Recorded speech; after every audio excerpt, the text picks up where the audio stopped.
Air Algérie, reprise des vols, passeport sanitaire, le point sur la situation Algérie. Voici l'essentiel de l'actualité en rapport avec la compagnie nationale Air Algérie, la reprise des vols vers notre pays, ainsi que le passeport sanitaire.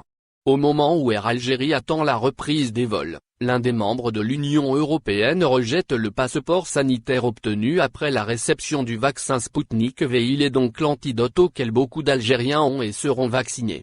Par conséquent, ils risquent de voir leur accès à cette partie de l'espace Schengen refusé même avec un laissez-passer vert.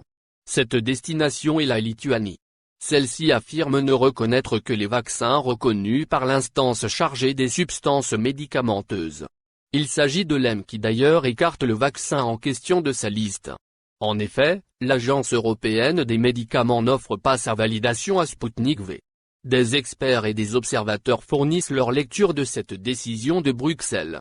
Ils incombent ce choix effectué par les Européens à des motifs politiques.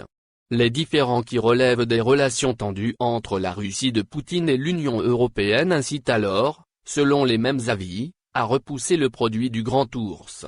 Le transporteur aérien national, Air Algérie, a procédé à l'ouverture d'une agence toute neuve dans une wilaya du sud algérien. Cette ouverture a eu lieu le 30 mars dernier. La nouvelle structure de la compagnie publique se situe à Tamanrasset.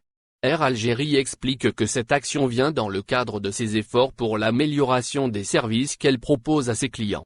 Plus loin encore, l'entreprise étatique spécialisée dans le transport aérien explique la mise en place de ce nouvel espace par un autre paramètre plus global. Ce dernier concerne effectivement un aspect beaucoup plus général. Il est donc question de son désir de faire partie des acteurs qui œuvrent pour le développement du Sahara de notre pays. Le retour des vols semble lointain pour Air Algérie qui rencontre des difficultés énormes à surmonter l'attente. Les ressources financières s'amoindrissent considérablement. Certains spécialistes vont même jusqu'à évoquer le spectre de la ruine. La compagnie nationale a déclaré le 29 mars passé qu'il guette le feu vert des autorités pour se mettre à reprendre ses vols progressivement. Merci de vous abonner à la chaîne et n'oubliez pas d'aimer la vidéo et cliquer sur la cloche pour recevoir toutes les nouvelles.